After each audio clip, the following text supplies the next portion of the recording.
Saya Ahmad Fatur Rahman dari kelas 10F, absen 2, ingin menjelaskan tentang masalah ekonomi. Masalah ekonomi terdiri dari masalah ekonomi, ekonomi modern, sistem ekonomi, pelaku ekonomi, ekonomi mikro, dan ekonomi makro. Kebutuhan yang tidak terbatas berdasarkan intensitasnya terbagi menjadi 3, yaitu kebutuhan primer, kebutuhan sekunder, dan kebutuhan tersier. Kebutuhan primer adalah kebutuhan yang harus dipenuhi demi kelangsungan hidup, contohnya makan dan pakaian. Sedangkan kebutuhan sekunder adalah kebutuhan perlengkapan yang dipenuhi setelah kebutuhan primer, contohnya seperti sepatu dan tas. Dan kebutuhan tersier adalah kebutuhan yang dipenuhi setelah kebutuhan primer dan sekunder, contohnya mobil mewah dan perhiasan.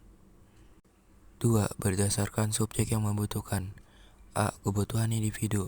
Kebutuhan individu adalah kebutuhan yang berhubungan dengan berbagai individu lain atau individu yang berbeda.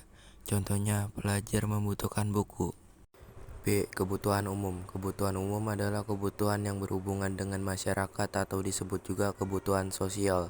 Contohnya, jalan raya dan jaringan listrik. 3. Berdasarkan waktu. A. Kebutuhan sekarang. Kebutuhan sekarang adalah kebutuhan yang tidak dapat ditunda pemenuhannya dan harus dilakukan saat ini. Contohnya, orang yang sakit harus segera berobat atau dirawat di rumah sakit. B. Kebutuhan masa datang. Kebutuhan masa datang adalah kebutuhan yang dirancang atau direncanakan untuk masa depan. Contohnya, orang tua menabung untuk mempersiapkan biaya kuliah anaknya. 4. Berdasarkan sifat pemenuhan kebutuhan. A. Kebutuhan jasmani. Kebutuhan yang berhubungan dengan tubuh manusia. Contohnya, makanan dan obat-obatan. B. Kebutuhan rohani. Kebutuhan rohani adalah kebutuhan yang berhubungan dengan kejiwaan manusia.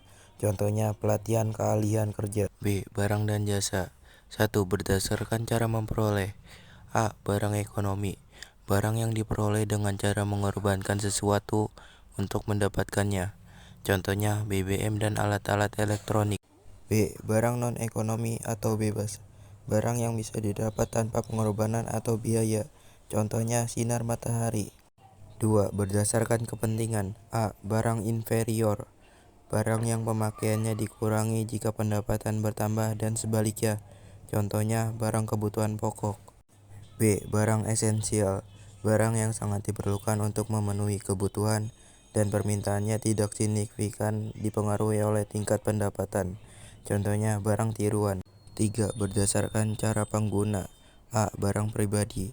Barang yang dimiliki individu atau per orang. Contohnya, pakaian. B. Barang publik. Barang yang digunakan untuk kepentingan masyarakat umum. Contohnya, angkutan umum. 4. Berdasarkan hubungan pemakaian. A. Barang substitusi. Barang yang dapat menggantikan barang lain. Contohnya, kaos kaki dan sepatu.